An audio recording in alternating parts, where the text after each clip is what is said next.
So yun, magandang araw po sa ating lahat mga kagrabs, no?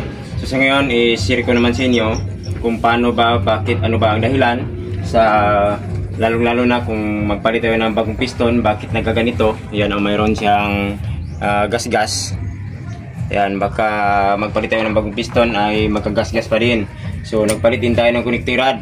Yung iba, bago lang nagpalit ng connecting rod, nasisira lang agad. So ito po ang dapat ating ingatan. So minsan din mayroong iba na nagka-problema, yung matigas daw i-cambio. Yung matigas i-cambio, wala naman nasisira sa loob. So i-discuss natin kung bakit, ano ba ang pinakadahilan at saka pagkapudpod nitong ating camshaft. So ang atin na gawin ay siguraduhin natin pag nag-overhaul tayo ay yung ating mga linya ng oil. So ganito po yun mga kagrasa, no? Isa-isahin natin ang mga linya ng oil. So ganito yun, lapit ang camera. So ito po ang bandang drain plug. So dito yan ang mga oil dito pag itong porma ang kanyang makina. Yan, ganito yun. So dito ang kanyang pump. So yun, pag nilinisan natin ito, tapos hindi lang ito pinapaklas, ay maaari pang mayroon pang nakabara tulad nito. Yan. So yan, grabing ano dito, yan mga na kumakapit ang mga oil, na ubusan to ng oil, tapos yun kumakapit, nag-sticky siya, oil sludge. So pag hindi ito nilinisan, maaaring mabara rin at masisira rin ang ating bagong piston, kasi nagparibor po tayo at nagpalit tayo ng bagong Conrad. Yan. So yun po mga klasa, no? Isa-isahin natin. So dapat itong linisan. So yan, linisan natin ito. At ito po ang kanyang daanan, no, ng oil. Pag nag-ikot na ito, so yan, dito yan lalabas. Yan. Dito po yan galing. So dito po yan lalabas. Yung dalawang butas. So dito. Saka ito. So yan. Dito.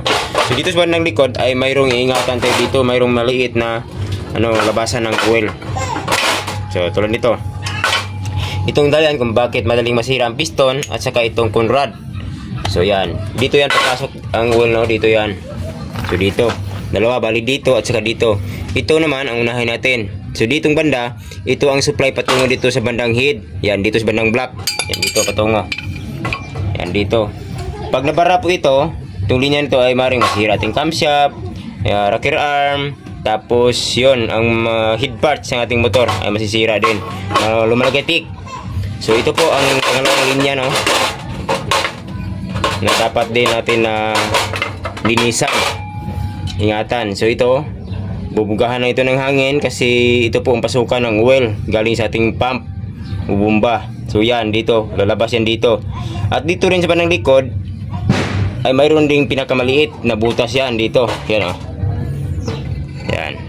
So ito, yan, di ba klaro? Klaro sa camera. So yan, ito yon, pinakamaliit na butas. So dito yan lumalabas ang oil para mabigyan na ng oil ito pangpadulas itong piston natin. So yan, mag-spray yan dito, mag-shower. At saka dito sa block, yan dito ikabit muna natin para makita.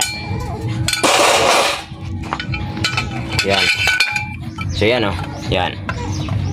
So yan, itong butas ito, itong maliit na butas ito. So ito mag-shower. Mag-shower yan diyan sa piston. Yan. Ganun yun. Yan. Ilagay natin para maunawaan. Yan. Mag-shower dyan. So yan. Dito yan, mag-shower yan.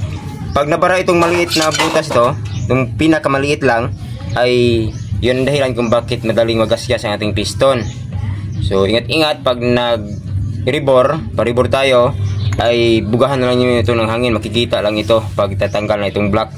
So yan ang kadalasan kung bakit madaling masira ang ating block. So dito naman sa bandang likod, balik tayo dito. So dito tayo dito sa bandang likod, lumalabas dito.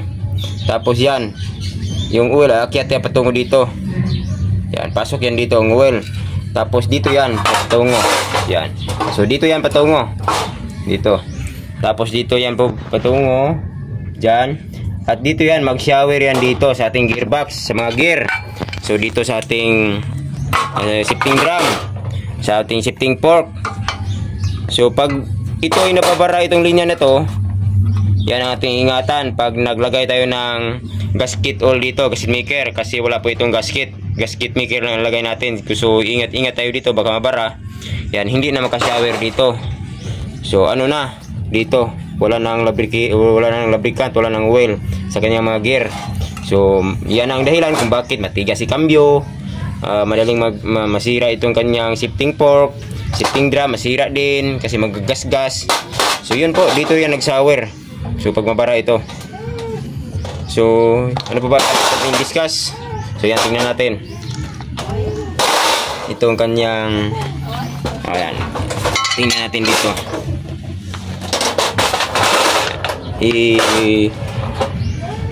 Tingnan natin dito. Oil dito. Ako ng gasolina para makita natin. Siya dito 'yon. So yan lumalabas po dito. So yan. Bughan natin ang hangin para makita labas diyan. Ito ang pinakadahilan kung bakit masisira agad ang ating piston at saka piston ring. Yan yan, kamera lang dito. Yan yan, bugahan natin. Yan. Dito yan. Yan. Bugahan natin ng hangin. Lalabas yan dito. Yan. Tingnan natin. Patay, kamera. Yan. Yung kamera. Paano pang kamera. So yan ang mga gawin. Linisan lang ang dapat linisan para yon mga bara makakuha. Tapos yan, ingat-ingat sa pagbibiro mga grasa. Thanks for watching. Diretsan po mga grasa. Yan ang tips ko sa inyo. Thank you.